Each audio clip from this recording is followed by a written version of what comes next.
morning mga ka-extractor. Nandito naman yung Ate March nyo. Magluluto tayo ng haris recipe. Ito yung gagamitin natin mga ka-ate. Ito kagabi pa natin itong ibabad sa tubig. Tapos ito naman yung meat. Yung puro meat, puro siya, walang taba. Para dito. So, ang gagawin ko mga kaati, pakuluan ko na to siya sa mahinang apoy. Tapos ito isiparet ko lang muna to, pakuluan ko din to ng matagal para lumambot. Dapat siya mga 5 hours iluto to mga kaati. Ganito kahasil iluto yung haris. So, mag-umpisa na tayo mga kaati. Kagabi pa to binabado yung whole haris. Ayan.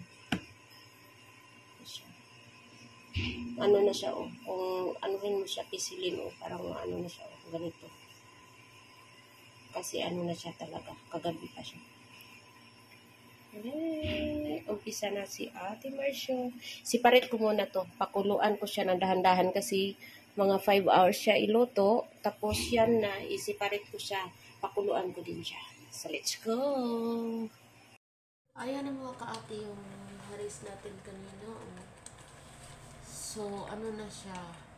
Start ko na pakulo nito. 8 or wala pang 8. Ano na ngayon? Mag 12 na, malapit na 12. Ang haba itong lutuin ang kanina pa to. Tapos yung meat, nandito, malapit na, ano na din, malambot na kaya. Hihimay-himay na natin yung meat.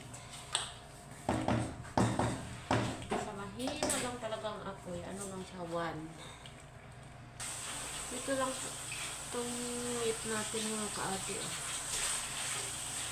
So, hihimay-himay na natin to.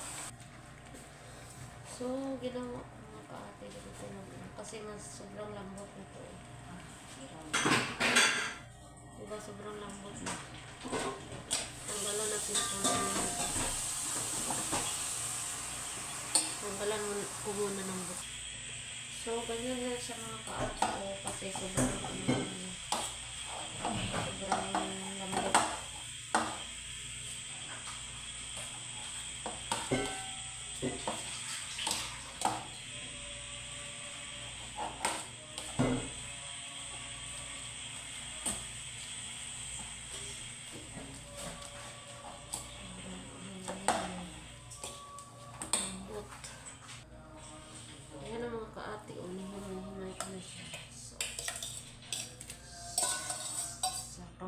Halo dyan. Mas lalo pa siyang maduduro.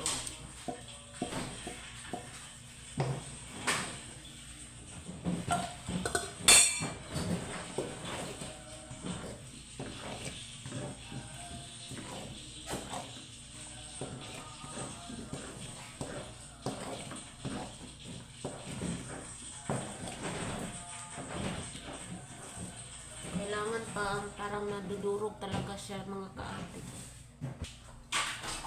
Sobrang hina ng apoy mga kaati. Ano lang yan? 1 yung ano ng apoy.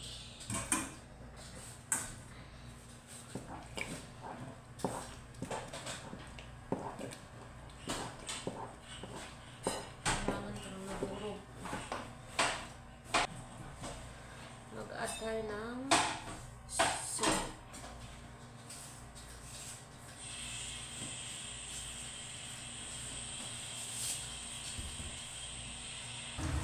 ganyan lang pala mga kaati sa ihalo yung dapat durog na durog siya. Sindurog ang mukha ni Bangag.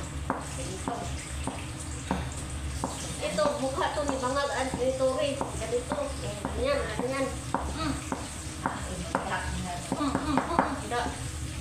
Ikaw to, Tori. Ikaw to, Bangag.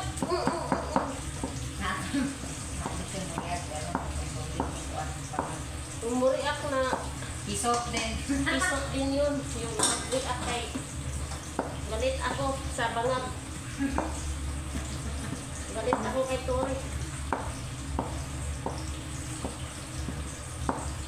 magagalit kay Tatay Digong. Yun ang mga ano, may kamag-anak yung adik o sila mismo adik, ganun. Okay. Ang sakit na ng ano ko, braso ko ha. Matsu na. Mag-add pala tayo mga kaate ng ganito. Yun.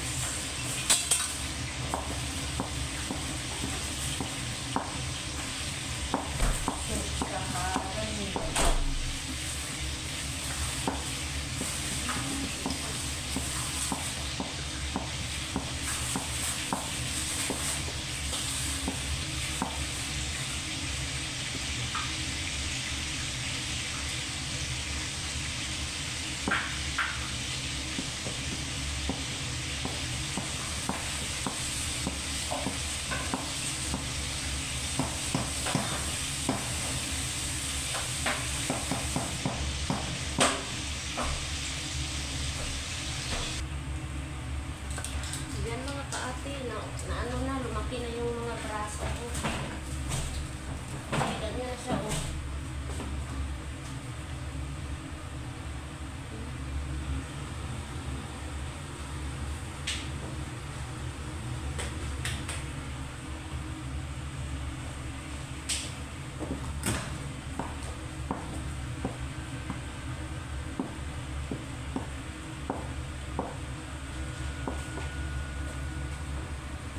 Yan mga kaati, mag-add na tayo ng butter.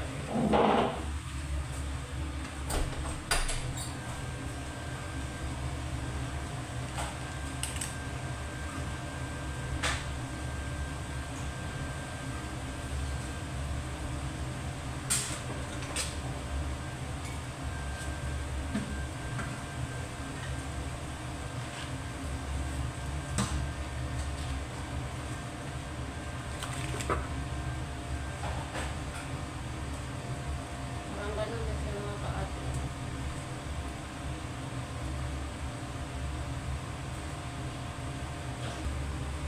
Ayan mga kaate, tapos na yung ating recipe ngayon. Thank you for watching. Ayan, ganyan na siya mga kaate. Ano pala yung nasa itaas? Ano siya? Butter. Butter to. So, thank you for watching mga kaate. Tapos na yung harissa natin.